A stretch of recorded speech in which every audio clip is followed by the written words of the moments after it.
Starting atop Laurel Mountain at the truck pullover along Route 30 West, we will descend Laurel Hill into Laughlintown.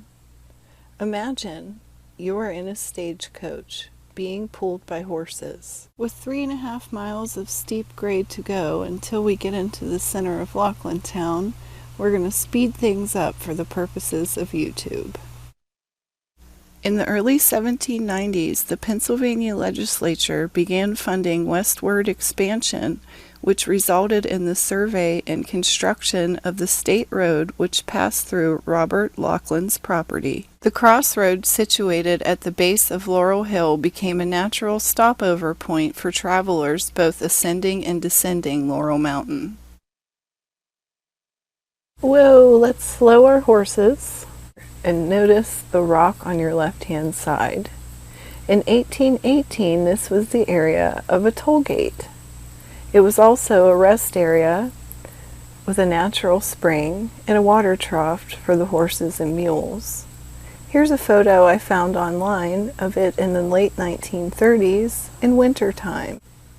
A rather slippery day to be traveling to Laughlintown. Alright, let's hop back on to Route 30 West and visit our next place of interest. Pop's Pub and Grill, the former Washington Furnace Inn, a popular destination for travelers crossing the mountain. Here's a photo of it in 1920. It is very near the Washington charcoal furnace, which started operations in 1809 under Johnston, McClurg and Company. It blew out and was abandoned in 1854. Back out on Route 30 West, we're approaching the bottom of Laurel Hill. Let's go check out Robert Laughlin's log house.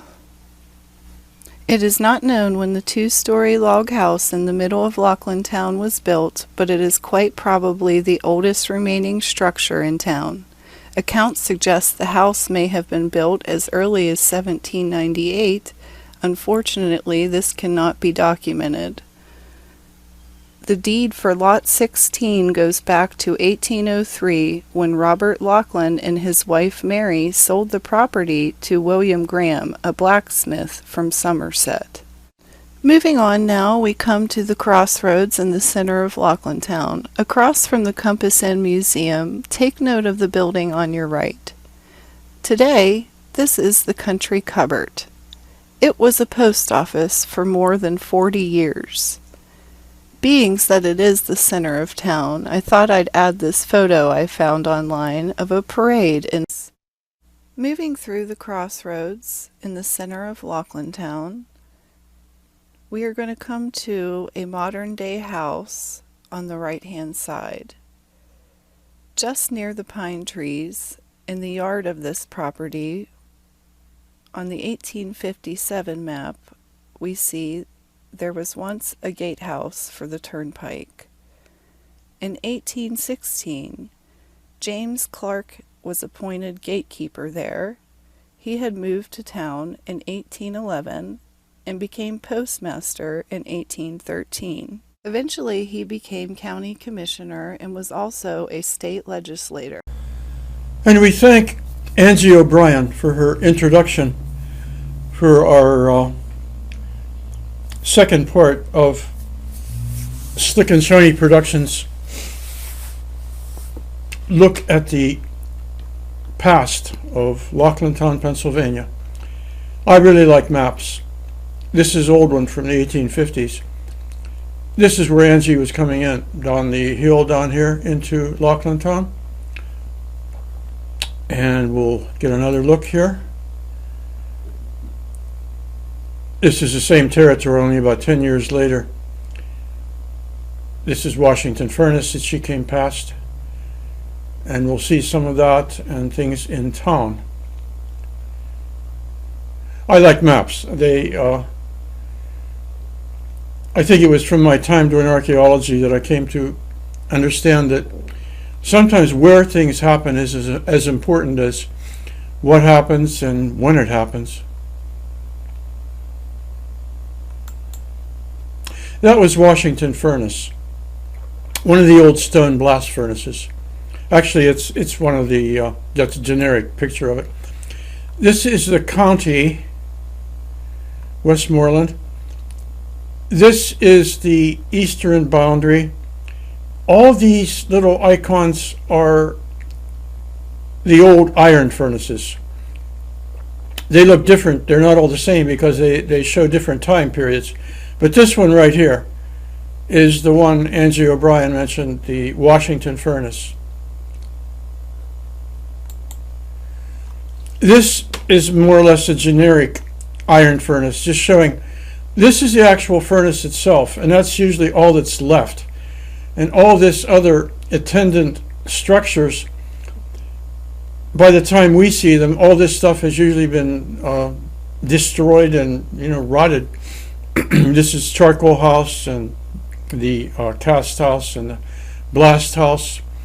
In the blast house were these things that made air. They were early forms of blast furnaces. This showed Washington Furnace in 1905. You see, it was not in good shape. Now this is down into town, the old house that Robert Laughlin sold about 1803 when he moved out of town. He moved up to Derry Township. Down here is now the country cupboard, and we'll get a look at that too. Another shot of the old house.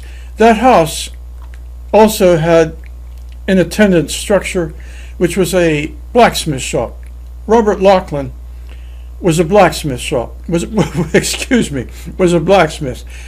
At this location, a blacksmith shop was very important because the old wagons and stagecoaches going over the hill often broke a lot of parts, and you needed a guy who could work with metal to fix things. And here was a blacksmith. And when he sold this house in 1803, he sold it to another blacksmith named Graham. This just shows it from the air. This is the center of Laughlintown down here. This is the log house right here. A good little update on the place, showing the place, how it started, and how the fellow named Coyne, C-O-Y-N-E, who owned it when this publication was written, had done a deed search on it, showing how it went back the whole way to the founder of Laughlintown. This shows it in the 1860s, right here, when a guy named Luther lived here, who was the Justice of the Peace. Next thing we see will be down on this corner down here.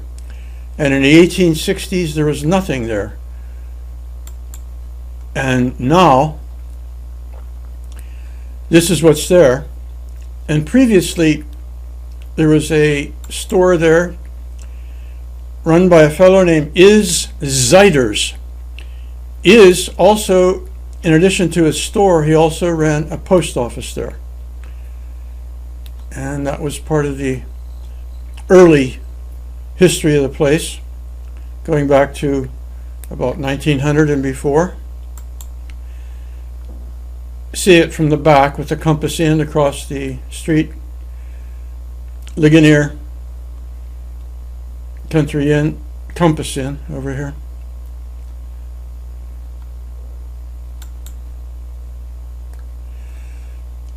Now this is what we were just looking at right here, and then we go down the street to the whole west end of town, which is where the old gate for the toll gate used to be, and the toll house was there, and the toll gate keeper used to keep it. In 1816, James Clark Esquire was appointed toll gate keeper. He lived in Laughlintown for a number of years until 1830, when he moved on up to Blairsville because he was working, helping to build the Pennsylvania Public Works. He was one of the supervisors. This drawing I did is something I did in the absence of any actual photograph. There's no photograph of Clark that's ever been found. As a young man, this is likely what he looked like.